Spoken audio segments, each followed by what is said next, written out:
Good evening to everybody. Welcome all of you to Karnataka, especially Bengaluru. Mr. Dr. Anurag Batra, Chairman of Business World, Mr. Harvinder Narula, CEO of Healthcare Business World, all distinguished guests, delegates and friends. I am honored to have been invited as a chief guest to address the pressing challenges of our time. It is with a great pleasure that I extend a warm regards to all the esteemed dignitaries gathered here today for the Sustainable World Conclave. This event marks a significant milestone in our collective journey towards a more sustainable and environmentally conscious world. As the head of the Energy Department Government of Karnataka, I am actually aware the pivotal role the energy plays in both causing and mitigating climate change. Today, I would like to share with you our vision for a sustainable and resilient energy nature, the state. Climate change is no longer a distant threat. It is reality that we must confront head-on. Rising global temperatures, extreme weather events, and depletion of natural resources are all clear indicators that our current energy system are unsustainable. However, it is also a stark reminder that we have the power to shape our future by transforming our energy sector, by adapting to the challenges posed by climate change. First and foremost, we must acknowledge the critical need to reduce our greenhouse gas emissions. The energy sector is one of the largest contributors to global emissions, primarily through the combustion of fossil fuels for electricity and transportation. To address this challenge, we are committed to comprehensive shift towards clean and renewable energy sources. Solar, wind, hydropower, and nuclear energy, among others, will form the bedrock of our future energy mix.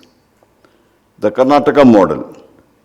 Karnataka's journey into renewable energy serves as a beacon of hope and practical demonstration of what can be achieved.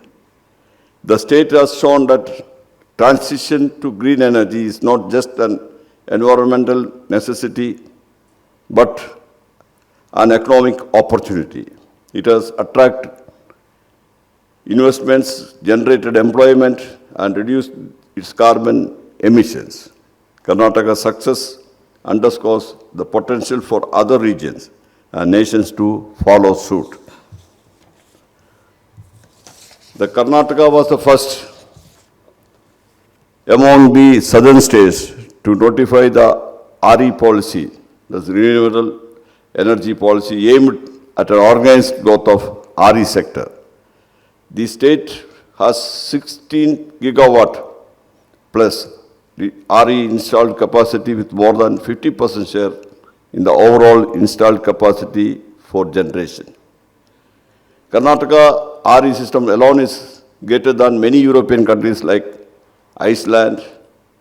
They produce about 11 gigawatt, Hungary 11 gigawatt, Slovenia 4 gigawatt, Iceland 3 gigawatt extra. 2050 megawatt Pavagada solar park. Karnataka was the first of its kind and the largest in the world at the time of commissioning. Due to its focused efforts, the state is ranked a national leader in energy transition and has also topped B State Energy Efficiency Index for 2 years. The state has 2 policies in place now. While the new holistic Karnataka Renewable Energy Policy 2022 to 2027 focus is to achieve 10 gigawatt of additional renewable energy capacity by 2027. The energy conservation and energy efficiency policy 2022 to 2027 aims to conserve 744 million units of electricity consumption across focus sectors by avoiding CO2 emissions of 6,10,080 tons and 454 megawatt of fossil fuel-based generation capacity.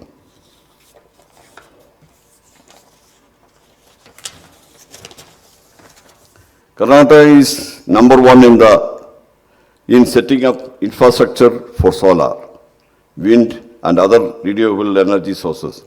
To an extent, 16,098 megawatt, that is 50.53, and including hydro, 19,898 megawatt, the total about 62.45% installed capacity across the state. This has helped consumers in large manner to provide uninterrupted power supply to consumers. Karnataka has 3 core plus connections across multiple categories, with domestic category having 62% share in numbers and 22% in consumption, whereas irrigation pump set is having share of 11% numbers and 34% in consumption. Along with renewable, it is high time to think about storage of electricity to mitigate these type of climatic changes. Since Karnataka is gifted with ideal source of power, pumped hydro storage, which is considered a mature and reliable technology for energy storage, and they play a critical role in ensuring a stable and sustainable electricity supply in many parts of the world.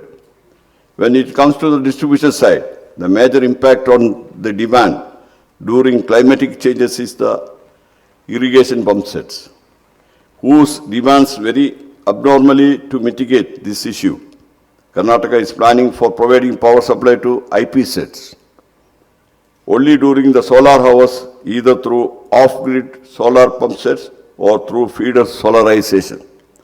With this, the farmers will ensure of quality and continuous power supply during the daytime. I have immense proud in stating that Karnataka energy sector is immensely working towards mitigating climate sector challenges. All of the reason, the most of the committed investment are green in nature. Karnataka has great ambitions ahead. 10,000 megawatt of renewable energy power is to be developed by 2027. EV ecosystem of the state will see dramatic rise to facilitate the EV penetration. Gigawatt scale of renewable energy hybrid parks are under development stage. 4 MTP ammonia hydrogen facilities under pipeline. Hydrogen valleys hubs to emerge. Agriculture feeder solarization and agriculture pump solarization, utility scale battery systems to support variable renewable energy. Integration, a 3 gigawatt of pumped storage system under development. This is in addition to the various manufacturing sector developments the current government has committed to. With proactive collaboration among the innovators, entrepreneurs, financiers and government, we have to continue devising means and methods to drastically reduce CO2 emissions, fight climate change, and put ourselves on the track of sustainable growth.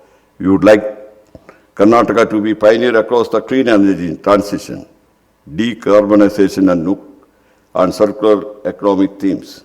And I urge all the stakeholders to support us in this transition.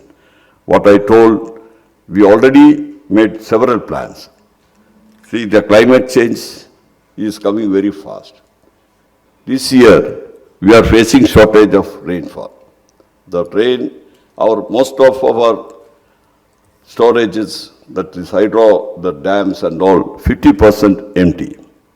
But still, we are trying to survive with the solar and wind powers. And also we wanted to, I still remember what Rajiv Gandhi told. I was lucky to associate with him in Youth Congress. He told all of us, We missed the industrial revolution. We are not afford to miss this electronic revolution. He has proved it. Today, there are technology changes are there. The green hydrogen is one of the field we have to concentrate. That is the only way we can store and transport electricity in anywhere. And Karnataka, we are lucky.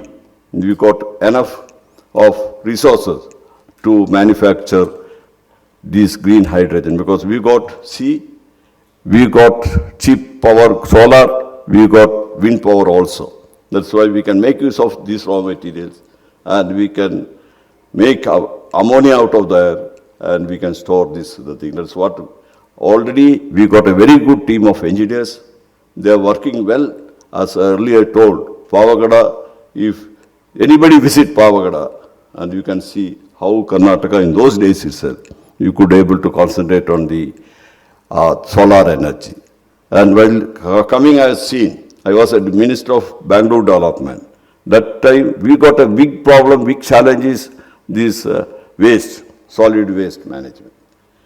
We started the thing, manufacturing or the composting the waste, but it was not that successful. Today I am proud, I am also associated, Karnataka government is also associated. We are the final stage of this thing, a plant we are putting up to waste to energy plant. That is about 600 tons per day we can do. In the Bididi we are already put, it's going to be inaugurated within another 2 or 3 months. And if that is successful, we can think about putting more plants, about 5, 6 in Bengaluru city as well as other part of Karnataka. That will remove, it is not economically very viable because it will cost, but we can see that all our waste should be transformed into electricity. That's what we are thinking. Likewise, these pump and store facilities. Somebody told me that we can store the electricity. I was wondered because I am only 3.5, 4 months old in this ministry. I am the new person to the ministry. When they told, I was wondering, how can you store the thing? I was told only in the battery you can store. But they told you can recircle, repump the water which has already gone down using the cheap electricity by solar or the thing. That's what we are going to do. Our Sharavati Dam, we are already going to take up that project so that we can store this water and within 5 or 10 minutes we can start generating electricity. That's what we are thinking. And another 2, 3, the industry like Jindal also come forward to put their own the thing. Other people also, they are coming forward to put their own pump and store the thing. These are the pioneer things we are going to do it. I think this is a challenge. The challenge we have to face. And Karnataka, we are prepared to face the challenge and we got a very good technical team so that I am confident. And also we got a chief minister who in his time, and we got a deputy chief minister, he was energy minister.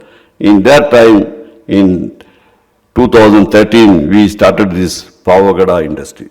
I think that I wish I can organize a visit. And first when I visited, it was like a miracle. It's a sea of the thing. About 10,000 acres solar panel is there. And you can, about 2,000 megawatts they are producing in that park. And our farmers also, we have not acquired any land. We are taken on the lease. The same way, today we are thinking, because the farmers are in a very, there is shortage of power, they are always depending upon the power, that we are thinking, I think tomorrow it is a cabinet, it is coming, to energize the substation. That is the thing, that's what we are doing, with the solar, the thing. Every substation we are going to acquire 10, 15, 25, 30 acres of land. Whatever we can produce, we will feed to the substation and that will generate power for that area and sustainable power, minimum 7 to 8 hours for the solar we can give and quality power we can. And also we are thinking, this is all Kusum B and C, standalone pump sets, because if it is a nearby grid, we can give from the grid. Otherwise, if it is far away, it is very expensive to provide them the electricity. That's what we are thinking, energize the solar pumps. So that there also, with the state government and central government subsidies there, anyhow, we are requesting our Chief Minister to increase subsidy a little more. So that you know, from 1990, we are giving free power to the irrigation pump sets. Up to 10 HP we are giving. That's why our farmers are doing well, but we have to give more power to them so that they'll grow more the thing, food, grains and all the things. This is what we are doing. Of course, we have to open our eyes and see what the changes are coming. We have to prepare to adopt any changes coming, any latest technology. That also we wanted to go in coming days with the technology. I think this conclave, plus especially the business world, you are organizing the thing and you are having a very good editorship as well as a very good magazine. It was interesting to read your magazine. I think more and more people will be the thing. And whoever attended in this conference, I think they're all going to contribute for the future. Thank you very much.